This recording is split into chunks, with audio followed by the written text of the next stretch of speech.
Hi, welcome to Yellow Chair Collective, the Oldest Daughters podcast series, a space where we gather for honest conversations about identity, healing, and growth. We're your hosts, Linda Yoon, and And Sujin Lee. and today we are continuing our oldest daughter interview series. In this episode, we're talking about pressure to perform that so many oldest daughters, especially in immigrant families, carry from young age. We're honored to be joined by therapists Helen Garcia and Esther Lee, who bring clinical insight and lived experience into this conversation. So we'll be unpacking expectations, responsibility, perfectionism, and what healing can look like when you've been the reliable one your whole life. Hey, welcome back, everyone. Thank you for having us. Yeah, I'm excited to be here. This is Helen. This is Esther. Hello. Hi. So Susan will start us off with icebreaker question of the day. Yeah, let's do it. Well, before we dive into the heavier topics, we always like to have some icebreaker questions to get us started. Let's see. First of all, we're talking about, performance today, right? And we have a lot to say about those things. So as an icebreaker question, what was the first thing that you remember trying to be good at as a kid? Reading. The first thing that I got, this is like such a funny story because I've never shared this before, but when I was in fourth grade, we had moved up to that point 4 times, and I loved going to the Scholastic bookstore just to get stuff. I never went to actually buy books. And there was this time when my teacher pulled me aside and said, I need to talk to your dad because like this elementary school is like a reading school and you're not reading your quota of books. And so I kind of felt really stupid in that moment. And I was like, oh, I'm not a reader. And then from that point forward, I made it a point to like read a book a week. And it was my dad like pulled me aside and he's like, I know you're really smart, but like this is something that we just have to do. Like this school requires that you do this. And it was like a public school, California Distinguished Schools, I think. And I was like, oh, okay. So that was my first one. What about you guys? I love that you have mentioned that about reading because I don't think as a kid that I enjoyed reading, but I love the idea of collecting books. And so I remember just like having all of these books that my mom had received as donations or, like going to like when we're walking around and there's people that are doing like yard sales and things like that. But I don't even know what these books are about, but like collecting all these adult books or things that I would never read. But I would have this big collection of books. And of course, for my parents, they're like, yeah, of course, we'll buy you all the books in the world that you want because they're books. And then I would like try to like, stamp all of the books to make it into my own personal library. Because you know how libraries have their like signatures on the library signatures on all the books. And that was my thing, just collecting, but not exactly reading them. So were you trying to exceed collecting books, Sujin? I guess I was trying to be good at it. I wanted to have the entire collection of books, like have all the books. Oh, that's so funny because I don't know that was a thing back in when we were growing up in Korea, but I had a similar thing too. Like I love owning books and collecting books. Even I don't read them. So I share that with you. When I was thinking about this question, the first thing that came up to me was when I was in first grade, I try to do 공기, that game in Squid Game. There's like a 5 little stone and you try to grab them as you throw them, 1, 2, 3, 4. And in Squid Game, unfortunately, if you didn't do well, you died. But first grade, that was competitive. I mean, we didn't die, but it was competitive in first grade when I was growing up. And then I played it, and I wanted to be best at it. So I remember practicing, and I don't know if.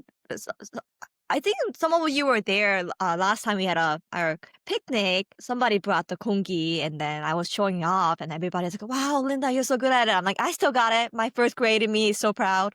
So I remember I was trying to be kongi champion. I don't know why I feel so stumped by this question. A bunch of things are coming up for me. Like I definitely thought, when I was really young, I wanted to become a fashion designer. I'm like really, as an adult, I'm really not that. That's not the realm of my interest anymore, but I wanted to be good at like styling people. And so I remember I would always style my parents' outfits and tell them like, this is all wrong. Like you gotta do it this way. Or like piano. I was all what comes to mind is like kind of being a smartass a little bit. If I can say like just that was what I was really good at. Of like guiding other people, like telling them what to do and how to live their lives. Yeah. How ironic about the career that you got into. Right. Yeah. Although I will also add about the reading, I think I didn't try to be good at it, but I was actually really good at reading and collecting books. So we had like a whole library. My mom is the biggest bookworm that I know. And so that was something that I actually really enjoyed as a kid. So jealous that you were good at reading. I've always been jealous of kids that can read really fast, like they were like the number one readers and you know how you collect all these different stars or whatever every time you read a book and I would try my best to cheat my way through that, but I was never good at reading. Wow. Thank you all so much for sharing. I feel like we have this common theme of reading and performing. Because as you're mentioning that, Helen, I remember around fifth grade, there was a ad that I saw in newspaper that it was a class you can take over the summer or winter break to learn how to read faster. And I definitely wanted to be a fast reader because I was a slow reader because I was learning the new language as an immigrant. And the reading was emphasized. I think that was a common theme growing up, right? A lot of books reading. So I remember taking it, and it didn't really improve my reading too much. I was really disappointed. They made it sound like a science backed, improve your reading speed, and didn't. I know we're talking about something that's like, a childhood memory for us. And because we're talking about pressure, my mind was going towards how ironic it is that for us, that even reading, which is a very intimate act, if you think about it, it's a very like internal processing act. And yet, as a kid, as a small child, that we've made that into a performance of sort too. And the schools are actually asking us to, in a way, too. Yeah, like the I remember participating in every summer library, like reading challenge. Mhm. And I get the perspective of like trying to make it fun, Right. but also then like there's such metrics to something that should truly just be enjoyed. Yeah, exactly. Exactly. Like it almost is like we have to put competition into things, pressures into things in order for it to become fun. Yeah, sounds like even those moments and memories may seem small or funny, just, we're just having smiling and laughing a little, but they often shape us, um, our worth and how we perform to our identity and our value. So I would like to ask, in your experience, how is success often defined for older starters in immigrant, particularly Asian families, from your own experience, or as we have been leading Eldest Daughters group, right? We have heard from other immigrant Eldest Daughters as well. So let's talk about that. The first word that came up for me was sacrifice.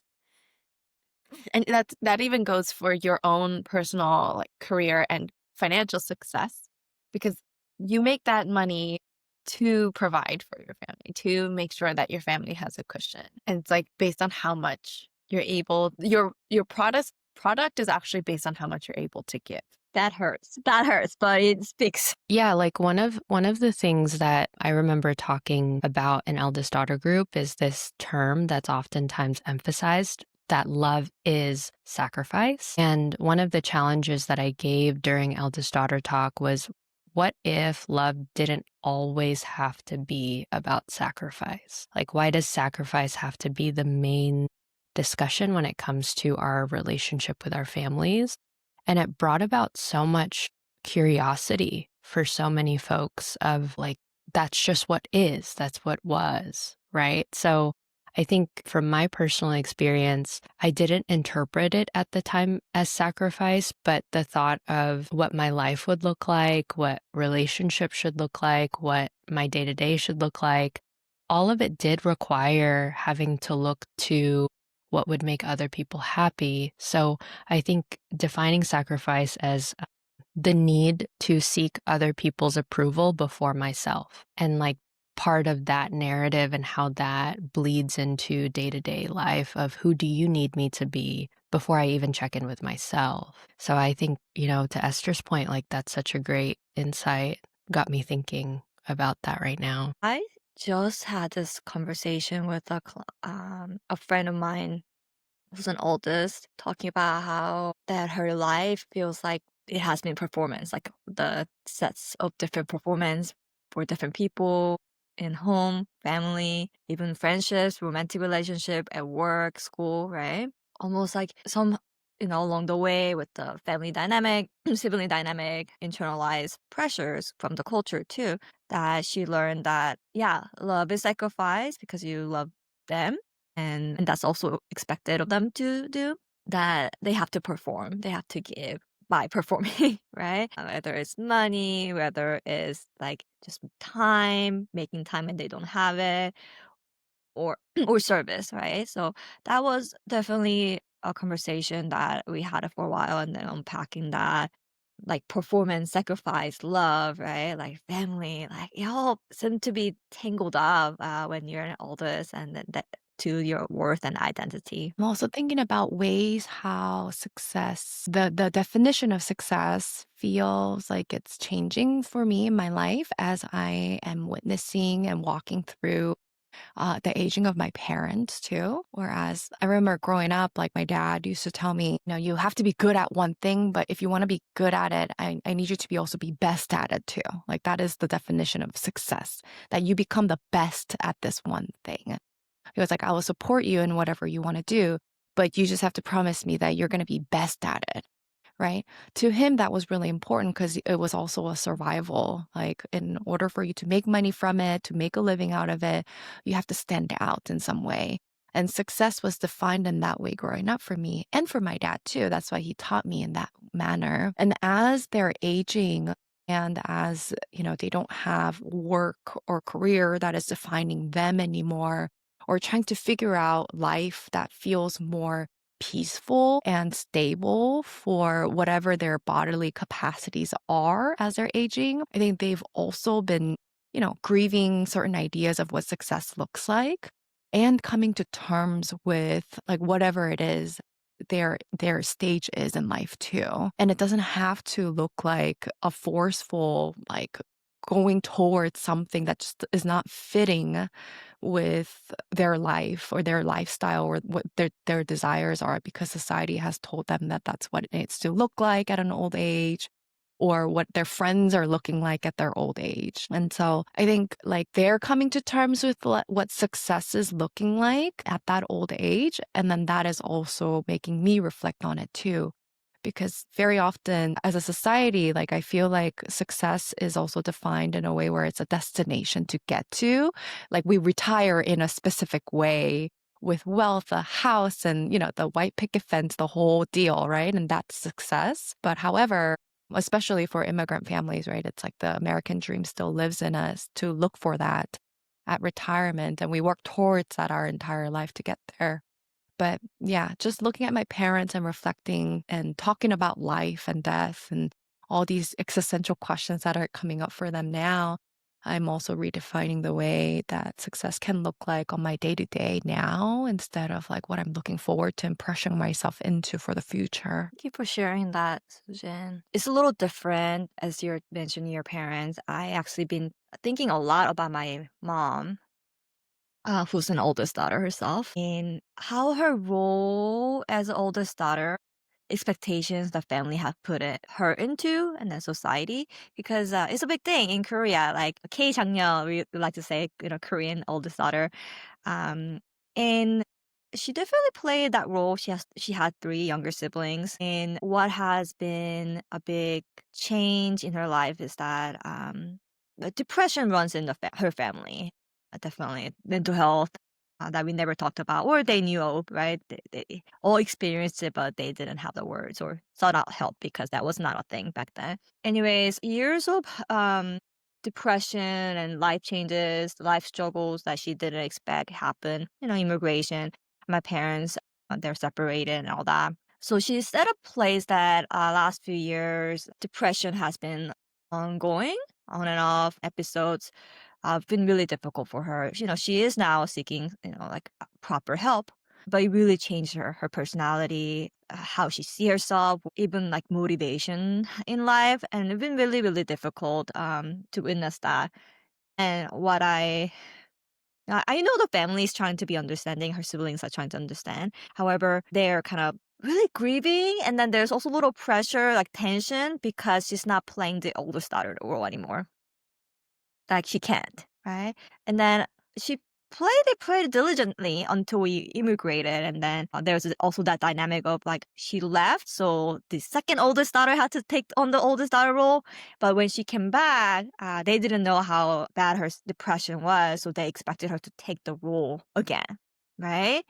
And because of her mental health, where she is, like it was almost like such a disappointment, like even rejection because she's not playing that role. So that caused a lot of tension initially, and still is a little bit. But I think it's been like a year now that they have accepted, because my mom's living in Korea. That's the context I forgot. With them now, it yeah, it made me reflect on like the society, how family and society puts also us in that role and trying to hold that role for us. And if you try to step out of that role, right? Like that's why a lot of our oldest daughter clients, community members here, right? They feel like they can't because the expectation and then the tension that will create. I was just reflecting on like, yeah, my mom performed and she stopped. And something that I feel like I hear from my clients too, and create a lot of drama and tension, right? Uh, Identity loss as a whole family too, dynamics, um, and how difficult it is for us to try to unlearn, or detach or untangle like performance, love, and sacrifice, like all that together, especially for our families. And even that, the confusion of the internalized tension between you were supposed to take on this role because you are the oldest, like that's something that's not talked about in families of like once the oldest does not want to play that role anymore, there's still that inherent resentment that comes up too of I had to do this now for you. And I think that that brings up an entirely different conversation, obviously. But yeah, thanks for sharing, Linda. I'm thinking as the both of you are speaking, I'm thinking about how so much of how I've shown up so often is actually rooted in the fear of disappointment. If I don't do this, then there are repercussions. Like I will let everyone down, or even like to the point of everything will fall apart without me. And like that's been a huge burden. And thinking about at this support group that I'm facilitating right now, like that was the topic of our session this past week of what is love without burden? What does it mean to have relationships and family without burden? It's like people brought up how it's literally embedded into our language. Like in Korean, there's hyodo, right? Filial piety of this is a part of our culture, our language, the way that we show up, right? It's the way that our society functions.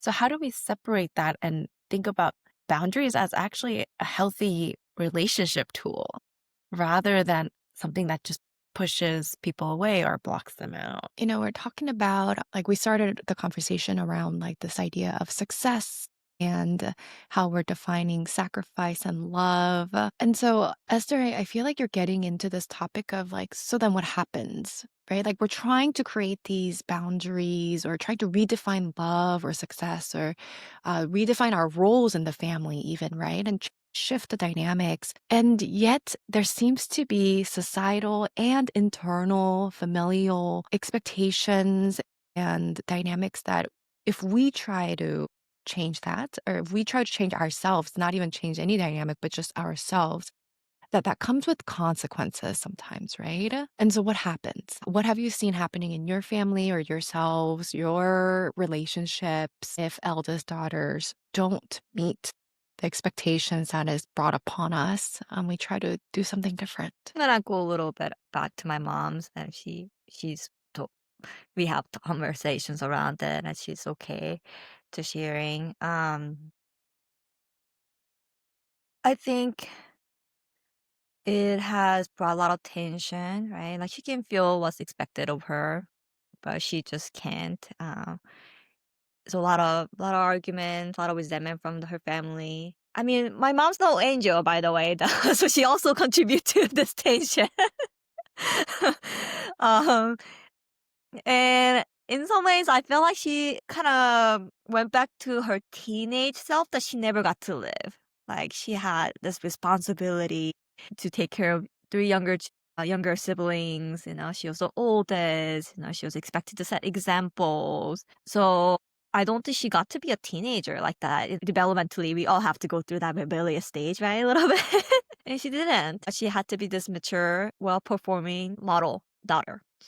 So, but I feel like she's kind of living that little bit, being rebellious, fighting. And then there's a little bit of freedom I think she is getting through that. But I also hear from her sibling because my uncles and aunts, like we talk occasionally, and then sometimes they will like tell me, their what's on their heart, like, your mom, like she forgot she's the oldest daughter now, like I have to take on oldest daughter role. So I mean that it's kind of funny because that role doesn't disappear; it goes to someone else if you have another daughter in the role, right? Um, it's it has been like there is still love, a lot of love in the family, so they're still like trying to understand. But it is hard because there's almost like this societal expectation. They live with it. This is the way it is. Like they often don't question it. I think they're coming to more accepting like where my mom is, right? And then maybe not expecting that. But I don't think they're questioning like the rules, that society have gotten because they also have the expectation for themselves and in the family role they have and their kids and whatnot. And I mean they even tell me like, oh, because you're the oldest daughter, right? So how that kind of passes on, maybe there are things that I don't know, right, that they might be questioning, but at the same time they're busy with their life and then obligation and responsibility they feel like they have to fulfill. So Else, what have they been met with when they are starting to make those shifts and changes? I think one of the biggest themes is about acceptance, that we will eventually disappoint people once we start to change. And it's kind of been incredible being able to see through their window of life, because obviously my experience is so different from everyone else's experience that it's been really great to see them tell these stories of this is the storm that I weathered and I've gone through.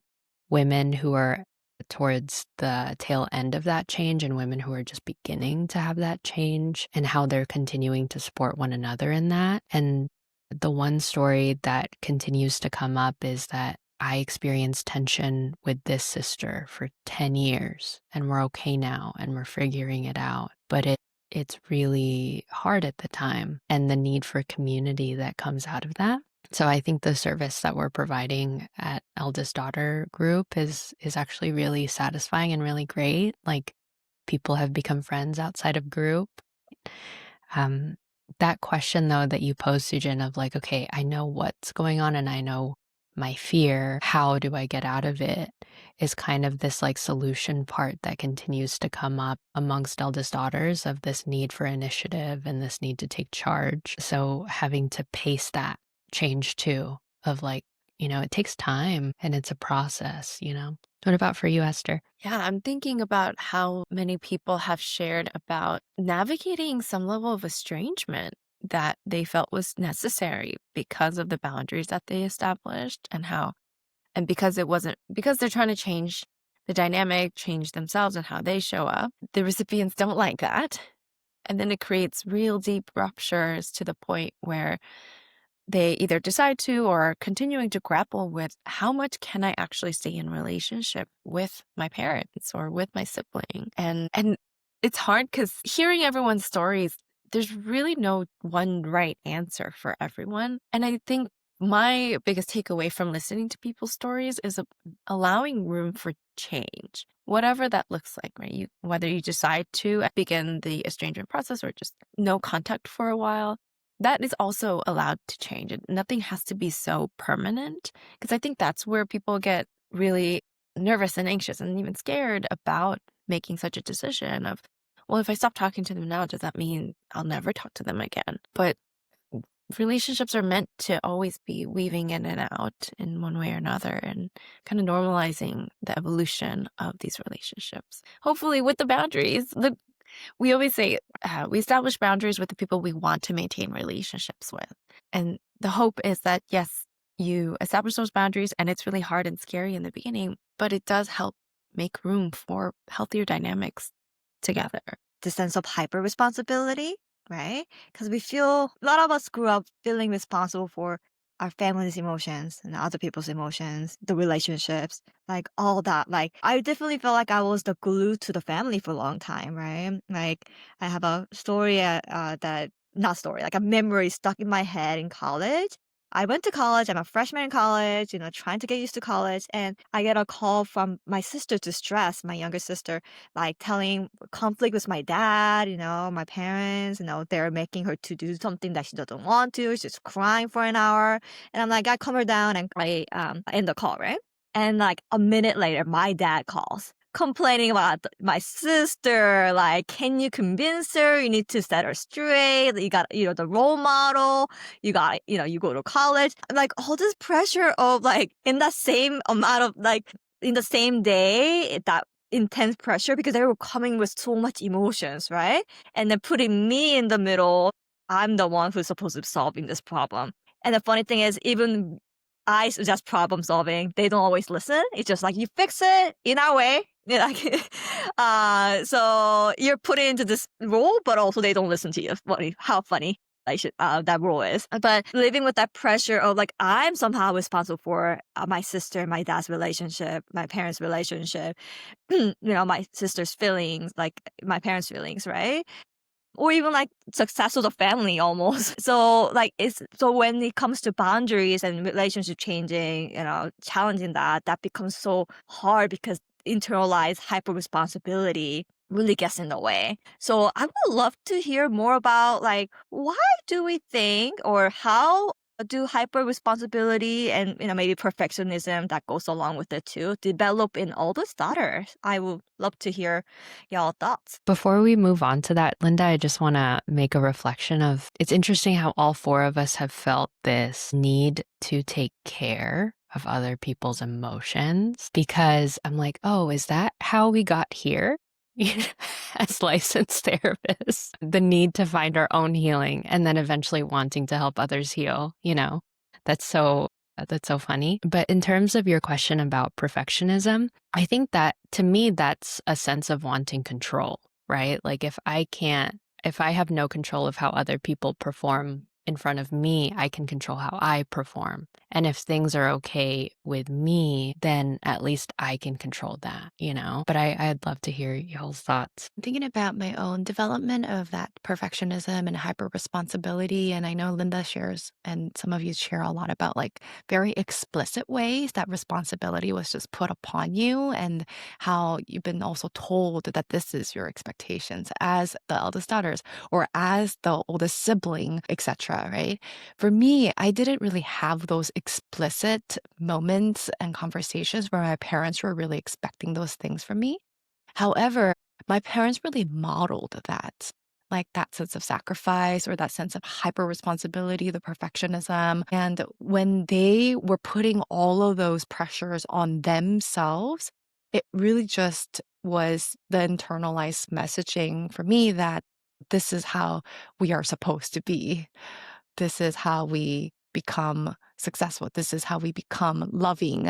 This is how we become a family. Just there were no other ways that I have witnessed boundary setting. There were no other ways that I have witnessed, loving ways that didn't end up being a sacrifice or taking care of other people. So I think it was just like we were talking about, it was just so weaved into our culture and identity as a family unit that no explicit expectations needed to be put on me for me to just have adapted that and internalized that? Yeah, I would say I had a similar experience with my parents. My parents have always been the pastors, senior pastor, head pastor, and I have always been the senior pastor's daughter.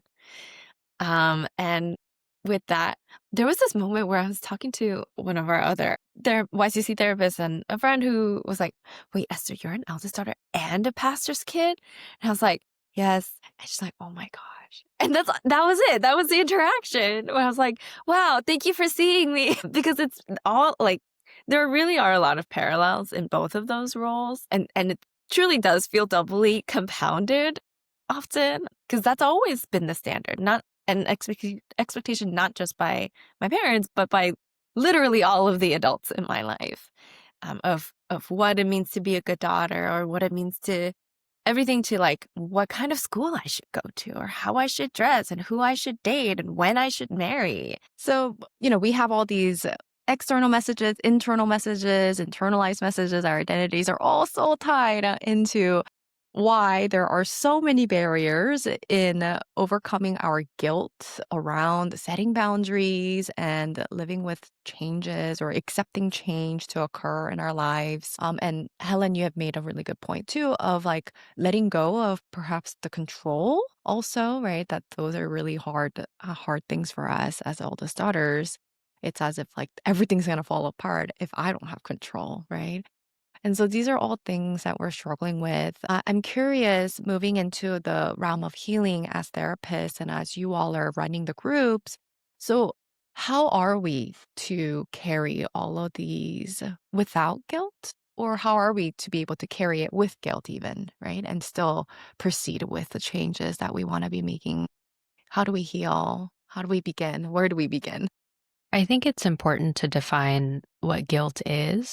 So in the Atlas of the Heart, Brene Brown defines guilt as I did something wrong. And then if we're going with that thought of like, okay, you feel guilt, you feel like you did something wrong, whose voice is that? Whose system of thinking is that? And then the first realm of thought might be, I did something wrong to my family, and being able to be with that feeling and not running from it. And also checking in with yourself, like navigating the and how is this going to benefit and help myself? And then really thinking about the duality of that, the tension that comes with that, and being able to be with both of those parts is essential. I also wonder too, like, have we ever taken the time, and this is one of my friends said this to me. She said, Helen, I noticed that you're so involved in seeing other people's emotions that their emotion is the one that's right. And she said, how have you ever taken the time to check in with yourself of going, how am I feeling before I even approach this conversation? And that really struck me of how do we also take up space in the picture? And I think that,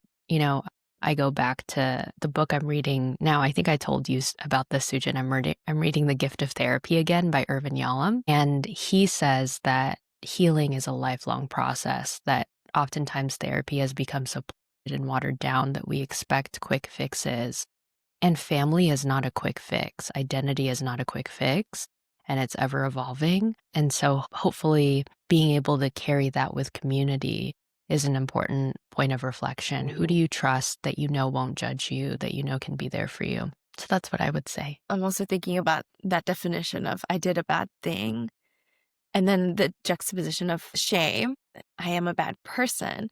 And even going back to guilt, it's like, well, what are you actually doing wrong though? Or what have you actually done wrong to feel so guilty about? Like, unless we are willing to say that boundaries are a bad thing, which I think everyone can agree, like boundaries are healthy theoretically. And so making those connections and then thinking about how shame is also tied up in all of that of I am a bad person, and so if I set boundaries, does that make me inherently a bad person? Really starting to challenge and grapple with those thoughts. And my previous therapist has offered me this phrase of the beauty of being a multicultural individual, because even the eldest daughter and immigrant culture, and then our respective Asian ethnicities are a culture in themselves. The beauty of multicultural individuals is that we get to decide what to take with us and what to leave behind. And I'm also thinking about in our groups, someone pointed out, like, yes, we've always been told to be a good daughter, but never that we are a good daughter. So allowing ourselves to observe that, step back a little bit, zoom out, and observe those interactions of, no, you are doing good enough. You are a good daughter. And challenging that guilt with what is more grounded. You stole some words from my mouth. I was like thinking the same thing. Let me add one thing too. For my personal journey that I was reflecting on, it was so hard, right? Because when you step out of your role, that's where, maybe guilt tripping coming from, whether it's directly spoken or not, or that pressure to fall in line again. And like, am I a good daughter, right? Suddenly you become a bad daughter. Definitely I had that experience. And if you feel like you're comfortable, like it's okay to own the being bad daughter in their terms too, if you feel comfortable with that. If you have attachment towards being a good daughter, goodness, that's another story. And I like what Esther said, like, yeah, you have been a good daughter. Like other, you can really, a lot of oldest daughter can start listing like what they have sacrificed, what they have done, right? Like that tells you you have been good daughter. And it comes to the place that like you feel like people are making you bad daughter, and you're like, I think I have reached point like I am tired of these labels. I am gonna detach from these labels. Whether it's bad daughter, good daughter, I'm a daughter. Like that's it. I'm gonna try to find and define, right? So it takes a lot of courage and maybe like jadedness in some ways to get to where that could be, and it's a journey. The pressure is not easy. I think it's really hard for oldest daughter who, especially like we used to give in or cater to other people. Like that's really a journey to come. And if I flip it, and if you're really in beginning stage of that journey, take moments, reflections of any interactions or any pressure you felt, right? Or situations didn't feel quite right. Take moments and reflect on that, journal it, and then see like, okay, these are this people's emotion. This is my father's emotion. This is my sibling's emotion. Like, yeah, yeah, yeah. And then what is my emotion, right?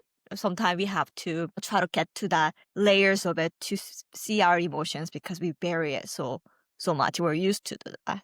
And that those will be first steps. Really getting to know you, because when we were hyper responsible, practicing perfectionism, cater to other people, we sometimes really don't know who we are and what we want. So that's the first step. Yeah.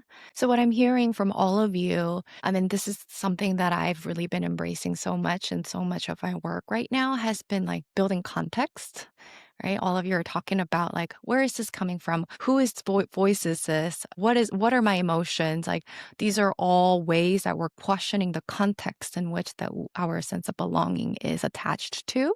And so that's what I'm also gathering and reflecting on from all of you today. Thank you so much, Helen and Esther, for joining us again for an amazing conversation around our identity as eldest daughters, especially within an immigrant family household. And to our listeners, especially our oldest daughters, you are allowed to rest, to be imperfect, and choose yourself. Follow us on all platforms at Yellow Chair Collective, at Instagram, TikTok, YouTube, etc. Any social media you can find us. Thank you so much for listening to the Yellow Chair Collective. We'll see you next time. Bye, everybody.